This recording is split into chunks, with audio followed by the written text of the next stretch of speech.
आचार्य जी, बचपन से ही संतों का सानिध्य मिला है। मुर्शिद थे हमारे, उनके साथ रहे और उनकी वजह से ग्रंथों का तो बचपन से ही उस और झुकाव हो गया। और बौद्धिक तौर पर भी ज़्यादा बातचीत, मतलब बौद्धिक सत्र काफ़ी अच्छा हो गया, मतलब ज़्यादा उसकी तरफ झुकाव हो गया। और धीरे धीरे थोड़ा थोड़ा सत्संग का पता चला, सत्संग में आने उठने लगे तो साधना का पता चला। तो बौद्धिक तरफ ज़्यादा झुकाव होने की वजह से वो जो साधना वाला पक्ष था वो थोड़ा कमज़ोर ही रहा, कम ध्यान दिया उस तरफ। लेकिन जैसे जैसे गुरु जी की कृपा हुई, पता चला तो दुआ की कि थोड़ा भक्ति का भी स्वाद चखा दो। तो कुछ समय से मतलब वो धारा भी बही, वो पत्थर पिघले, थोड़ी आंखें गीली होने लगी और ग्रंथों के प्रति जो आदर था वो किसी और ही तल पर चला गया, बहुत प्रेम। तो मतलब आखिरी बात है कि जहाँ पर बिल्कुल कुर्बानी देने की बात है, बिल्कुल अपने आप को समर्पित कर देने की बात है, 24 घंटे साधना में बुद्धि चलानी ही नहीं है जहाँ, तो एक तो कुर्बानी नहीं दी जा रही, बिल्कुल सर को बजा जाते हैं। तो एक तो ये मलाल रहता है कि फिर बजाए, रोज़ाना फिर बजाए। तो उसके साथ वो एक नया ब्रह्म, मतलब बुद्धि फिर खोजती है कि ये कैसे हुआ, कैसे, ये कारण खोजती है। तो बुद्धि को कुछ पता नहीं चल रहा। और जो भक्ति की जो धाराएं बह रही हैं, बड़े प्रेम आनंद की, उसको भी बुद्धि खोजना चाहती है कारण, वो भी उसको पता नहीं चल रहा। बिल्कुल ही जैसे सुन्न पड़ गया हूँ, पागल वाली हालत हुई पड़ी है। तो मतलब बुद्धि भ्रम में डाल रही है कि गुरुजी रूठ गए हैं। कुर्बानी तो खुद से नहीं दी जा रही, अपनी कमजोरियां हैं।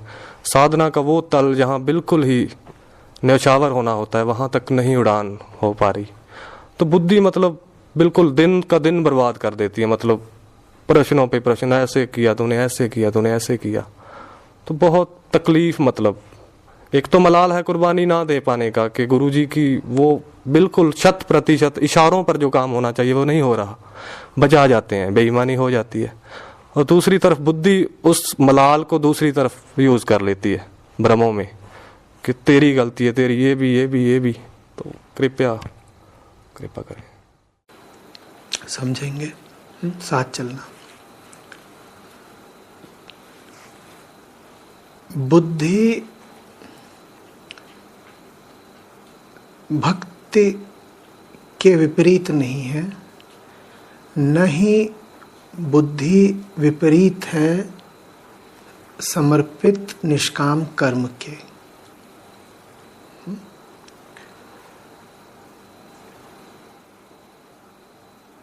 इतना तो तुम जानते ही हो, अनुभव में ही आया है तुम्हारे, कि जब वृत्ति कुछ करना चाहती है तो बुद्धि उसके अनुकूल तर्क खोज लेती है। ये बात सबने देखी है ना। जब भीतर से कोई उफान, कोई उद्वेग उठता है तो उसके समर्थन में बुद्धि क्या करती है? तर्क खोज लेती है, ताकि तुम अपने कर्म को वैध, जायज ठहरा सको। देखा है ना। अब इसी बात को आगे बढ़ाओ। जैसे बुद्धि, तुमने अभी अभी देखा कि वृत्ति के विपरीत नहीं चलती। बुद्धि वृत्ति को निष्पत्ति देने की दिशा में बढ़ती है ना। वृत्ति जो चाहती है, बुद्धि उसको निष्पत्ति देती है। निष्पत्ति माने हाँ, पूरा करने में समर्थन, कंक्लूड करने में, उसको निष्कर्ष तक पहुंचने में सहायता देती है ना। यही हो रहा है ना। पर हमें अक्सर ये लगता है कि बुद्धि अर्थात रीजन, वृत्ति अर्थात टेंडेंसी के विरुद्ध होता है। हम ऐसे ही कहते हैं ना।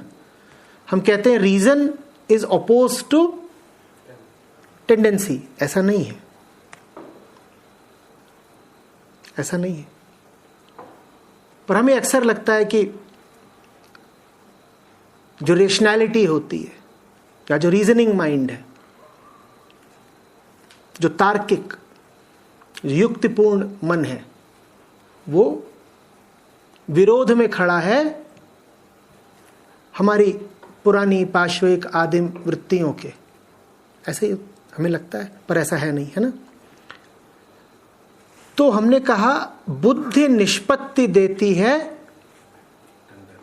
वृत्ति को। बात को आगे बढ़ाओ। अब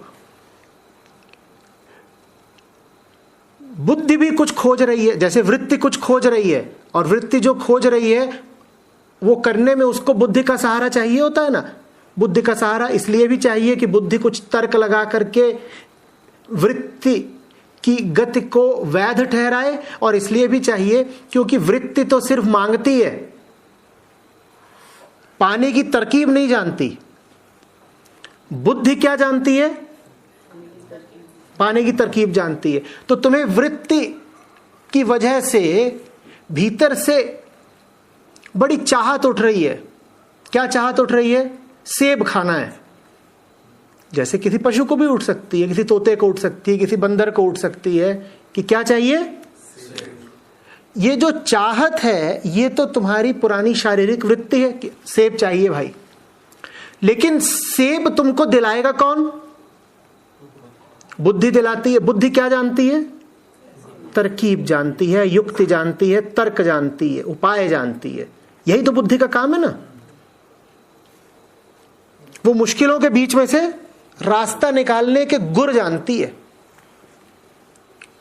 तो ये वृत्ति क्या कर रही, ये बुद्धि क्या कर रही है? ये वृत्ति को समर्थन दे रही है।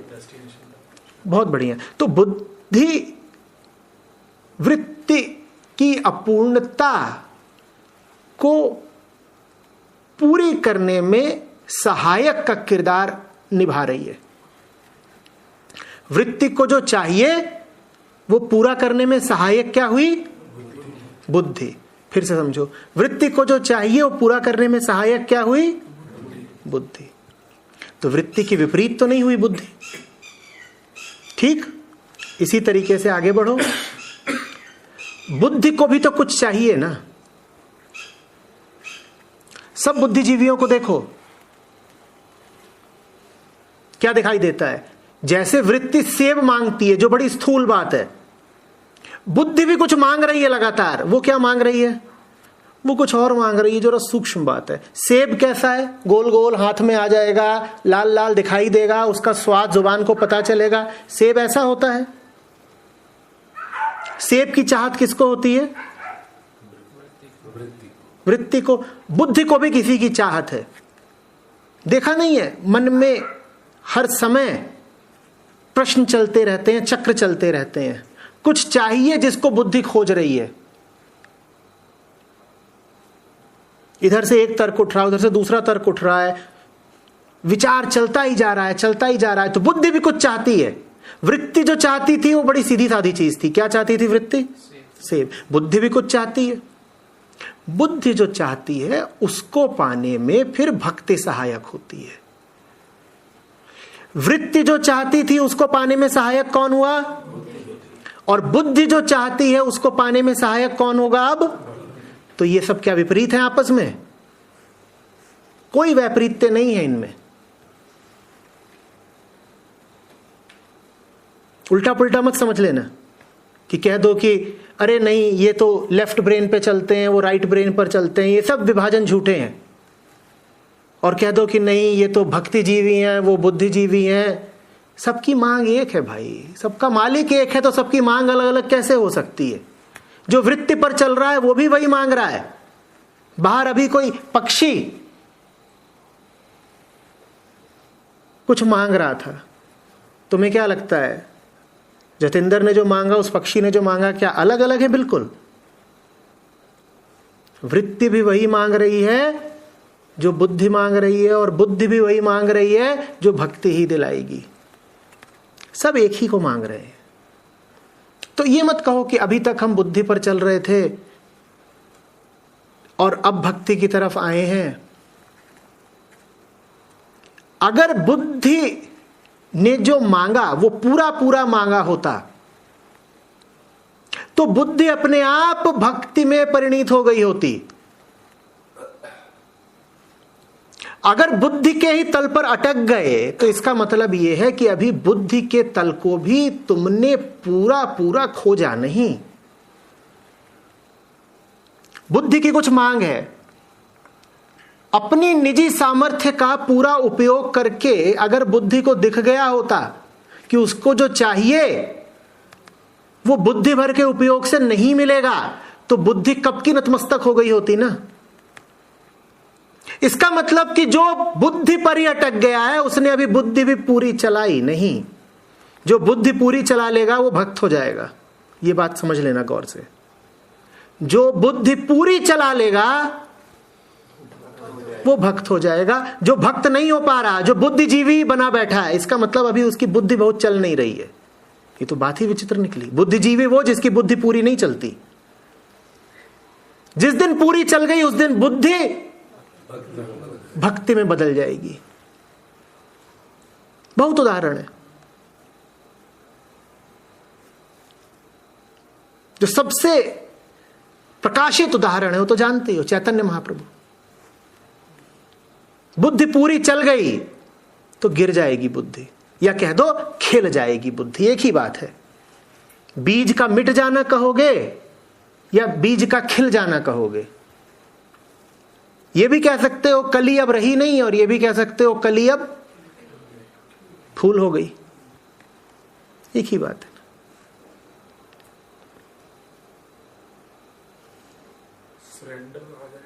बिल्कुल आ जाएगा। बुद्धि भी हम पूरी चलाते नहीं, तर्क को भी हम उसके शिखर तक, उसकी निष्पत्ति तक लेकर जाते नहीं। हम कहते भी हैं कि हमें बौद्धिक ज्ञान है, तो हम झूठ बोल रहे हैं। हमें तो बौद्धिक ज्ञान भी बस आधा अधूरा है। बौद्धिक ज्ञान भी पूरा हो जाए तो मैं कह रहा हूं वो परिवर्तित हो जाएगा। परिवर्तन भी ओछा शब्द है। वो सुगंधित हो जाएगा, वो पुष्पित हो जाएगा। किसमें? भक्ति में। और वो छोटा मोटा परिवर्तन नहीं होता, वो कोई सतही रूपांतरण नहीं होता। वो ऐसा होता है जैसे मिट्टी के प्राण जग गए हों। मिट्टी भर थी और मिट्टी में से 2 पत्ते फूट पड़े। ये कोई छोटा मोटा परिवर्तन थोड़ी है। ये तो ऐसा है जैसे मिट्टी में प्राण आ गए हो, ऐसा हो जाता है। हुआ कुछ नहीं है, इतने ही इतने 2 पत्ते हैं, लेकिन बहुत बड़ी बात हो गई है। जड़ पत्थर में से, जड़ मिट्टी में से जिंदगी फूट पड़ी है। ये कोई छोटी बात है, जादू है।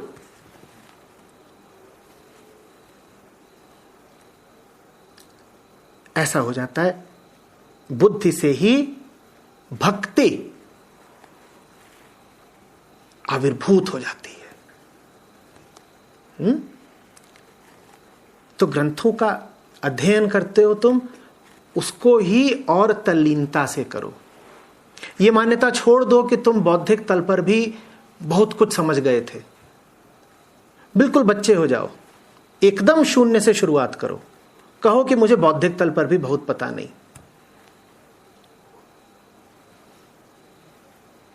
गुरुओं ने जो समझाया, अगर उसको मैंने सैद्धांतिक तौर पर भी समझ लिया होता पूरा, तो गुल खिल जाते। खिले नहीं, इसका मतलब अभी तो मुझे सिद्धांत भी पूरा पूरा समझ में आया नहीं है।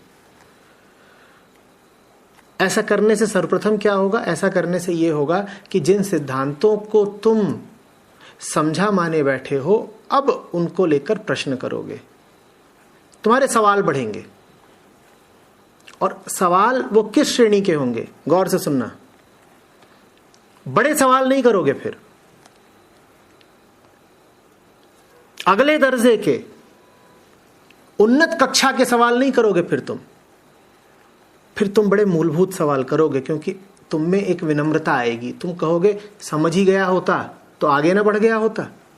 अगर समझ के भी ठहरा हुआ हूं, जैसा तुमने कहा कि अगर समझ के भी ठहरा हुआ हूं, इसका मतलब है सबसे पहले तो मुझे मानना पड़ेगा कि समझा नहीं। तो फिर तुम्हारे सवालों की कोटि बदलेगी। तुम बिल्कुल बच्चे जैसे सवाल पूछना शुरू करोगे, एकदम जमीनी श्रेणी के सवाल पूछना शुरू करोगे, अब बात बनती है, अब कुछ नया होता है। ऊंची बात तो जतिंदर पल में समझ में आ जाती है अगर मौलिक बात अपनी जगह ठीक हो।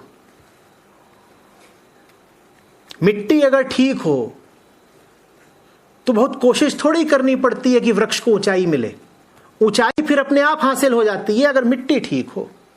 जो चीज नीचे है उस पर ध्यान दो, ऊपर वाली चीज अपने आप हो जाती है। ऊपर वाली घटना अगर नहीं घट रही तो ऊपर ऊपर जोर मत लगाते रहना कि पेड़ को पकड़ के ऊपर से खींच दिया। पेड़ की क्या गलती? शायद नीचे से ही पोषण पूरा नहीं मिल रहा है।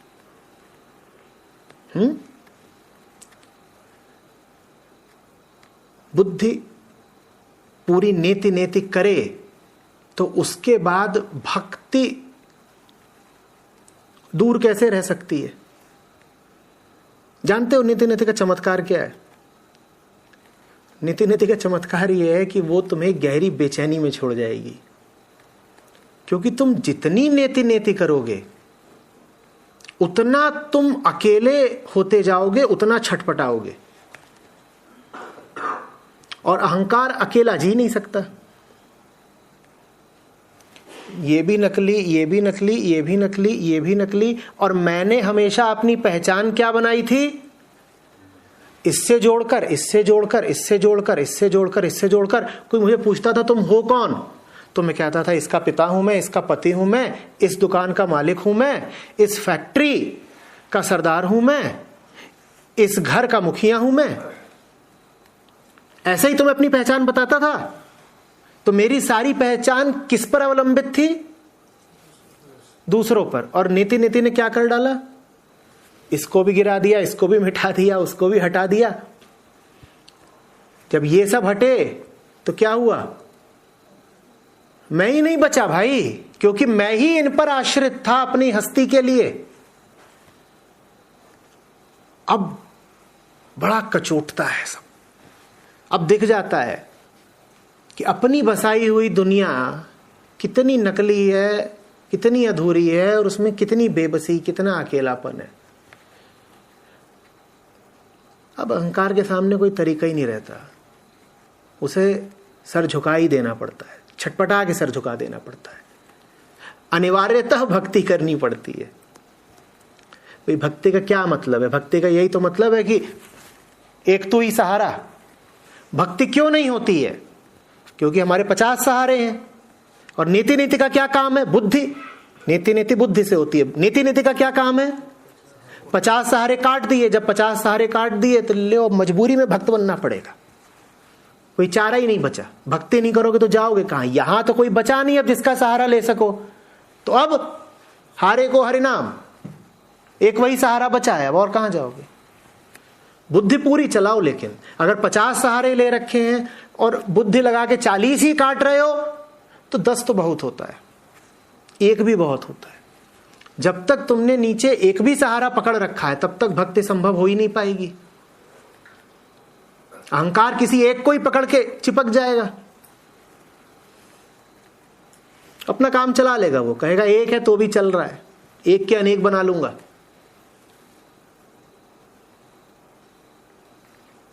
बुद्धि का जबरदस्त प्रयोग करो, पूरी जान लगा दो। ऐसे सवाल पूछो जो सुनने में ही लगता हो कितने छोटे हैं या कितने व्यर्थ हैं।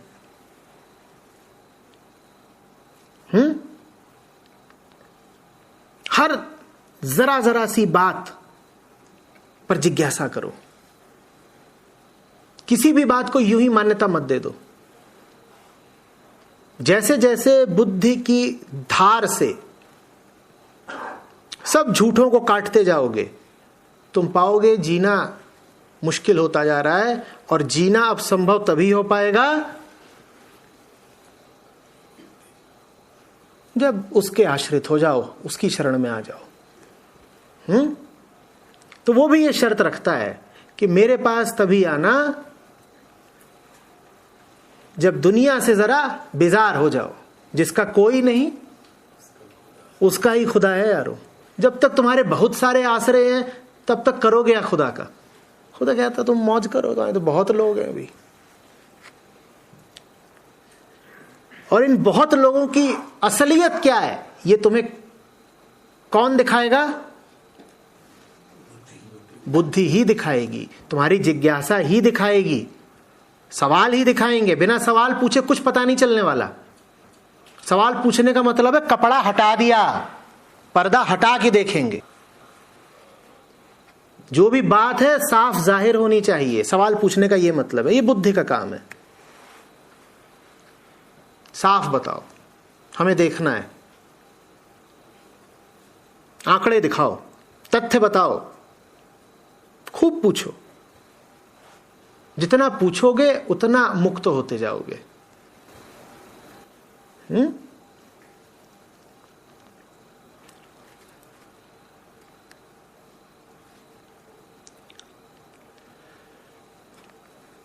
आपके पास जो कुछ भी है सब उसी की ओर जाता है, बशर्ते आप उसका पूरा और ईमानदारी से उपयोग करें। आप अगर भावुक प्रवृत्ति के हैं तो आपकी भावना भी आपको वहां पहुंचा देगी, क्योंकि भावना भी क्या चाहती है? पूर्णता ही तो चाहती है। आप अगर बुद्धि प्रधान हैं तो आपकी बुद्धि भी आपको वहां पहुंचा देगी।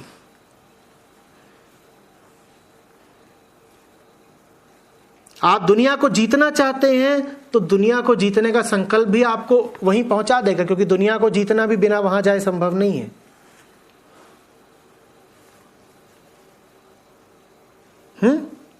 आप प्रतिस्पर्धी किस्म के हैं, इससे आगे निकलना चाहते हैं, उसको पीछे छोड़ना चाहते हैं, तो भी आपको वहीं जाना पड़ेगा। जैसी भी वृत्ति मिली हो तुमको, जैसे भी संस्कार मिले हो, जो भी भावना हो तुम्हारी, हर चीज मांगती तो पूर्णता ही है ना। और पूर्णता वहीं जाकर मिलती है। तो फर्क नहीं पड़ता कि कैसे हो तुम, जैसा भी रूप रंग मन विधान प्रारब्ध तुमको बख्शा है उसने, उसी का पूरा पूरा इस्तेमाल करो और देखो कि वहां पहुंचते हो कि नहीं पहुंचते हो। इसी जगह को ले लो, यहां सब लोग एक ही वजह से थोड़े ही आए हो। आप जिस वजह से आई हैं और आप जिस वजह से आए हैं वो अलग होंगी। कल सुन ही रहे थे, आप पति पत्नी हैं, पर दोनों जिस वजह से आए हैं उनमें जरा फर्क है। आप कुछ समझना चाहते हैं, आप कोई जरा भिन्न मुद्दा समझना चाहती हैं, पर दोनों में साझा क्या है? दोनों समझना चाहते हैं, दोनों भीतर की अपूर्णता को पूर्णता तक लाना चाहते हैं। जो कुछ भी है तुम्हारे भीतर उसे पूर्णता तक लाने का तरीका तो एक ही है, वही रब, वही परमात्मा। आगे बढ़ो उसके साथ, ये सब विपरीत चीजें नहीं है। ठीक है।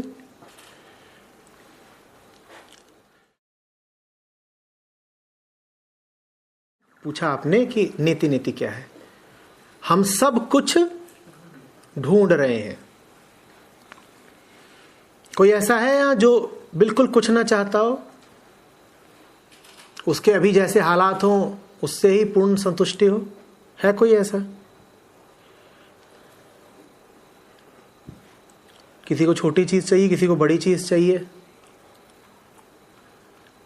अभी कुछ चाहिए, थोड़ी देर में कुछ और चाहिए, लेकिन ये तो पक्का ही है कि सबको कुछ ना कुछ चाहिए, अभी कुछ बाकी है, कहानी पूरी नहीं हुई। ठीक, ये एक बात कि हम सब कुछ ढूंढ रहे हैं। दूसरी बात, हम सब जो ढूंढ रहे हैं उसको हम कहां ढूंढ रहे हैं? यही ढूंढ रहे हैं। भीतर अपूर्णता बैठी है, ये हमारा अनुभव है। वो अपूर्णता संसार मिटा देगा, ये हमारा अनुमान है। इन दोनों बातों में अंतर समझिएगा। भीतर अपूर्णता बैठी है, इसका तो आपको साफ साफ अनुभव होता है। हम बेचैन हैं, और ये बात किसी दूसरे को सत्यापित करने की जरूरत नहीं, हमें पता है कि हम बेचैन हैं, चैन एक पल नहीं। दूसरा आकर के बोल भी दे कि नहीं यार तू बेचैन नहीं है, तो भी हम कहेंगे भाई मेरे दिल की मैं जानूं, मुझे अपना पता है ना, बेचैनी तो है। तो बेचैनी को लेकर के हम कोई बहस नहीं कर रहे, हमें पता है कि बेचैनी है। बेचैनी हमारा दिन रात का क्या है?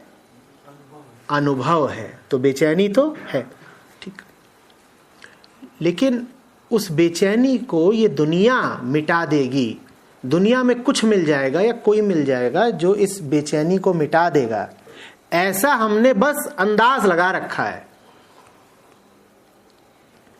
ऐसा हमने अनुमान कर रखा है कि दुनिया में कुछ तो ऐसा होगा जो इस बेचैनी को मिटा देगा।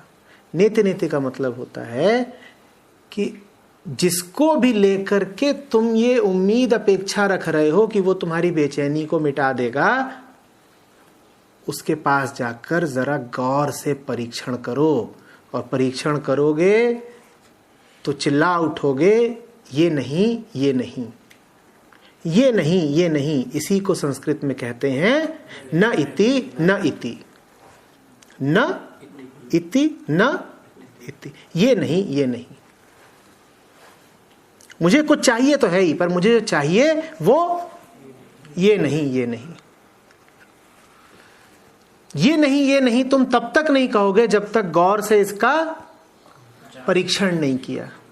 उस परीक्षण के लिए ही बुद्धि चाहिए, ध्यान चाहिए। परीक्षण नहीं करोगे तो आस बंधी ही रहेगी, यही लगता रहेगा कि यार क्या पता यही संतुष्टि दे जाए, क्या पता इससे सहारा मिल जाए। बेचैन घूम रहे हैं, क्या पता वो जिंदगी में आ जाए तो बिल्कुल चैन पड़ जाए, ठंडे हो जाए। और ऐसी उम्मीदें हमने बहुत जगह बांधी हुई हैं। बहुत बार हमारा दिल भी टूटा है, लेकिन उम्मीद पूरी तरह हमारी नहीं टूटती। नीति नीति का मतलब है कि तुम्हारी जिज्ञासा में बड़ी ईमानदारी और बड़ी धार होनी चाहिए।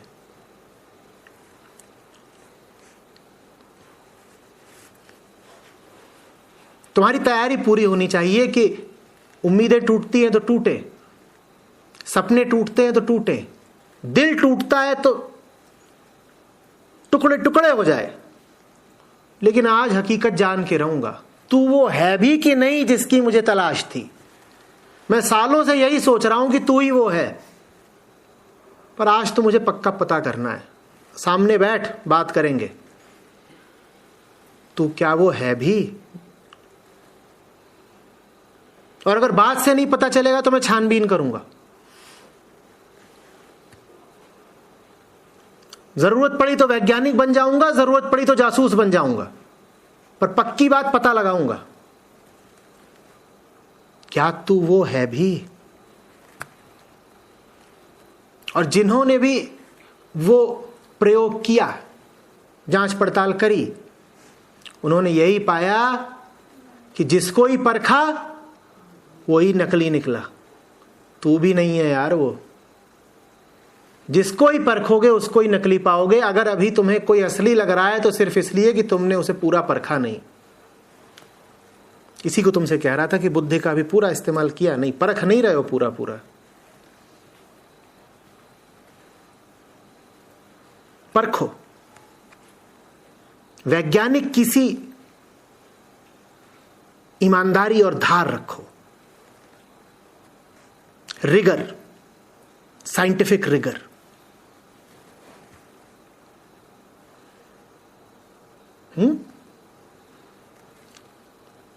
लिजलिजी भावनाओं में मत बह जाया करो।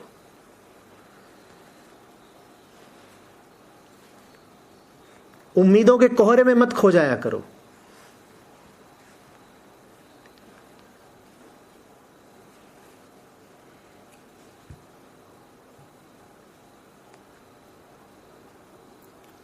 जैसे साफ देखते हो ना, जब सूरज चमक रहा होता है वैसे साफ देखो।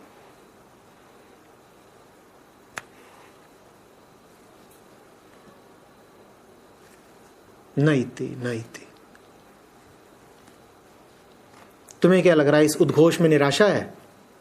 निराशा नहीं है, मुक्ति है।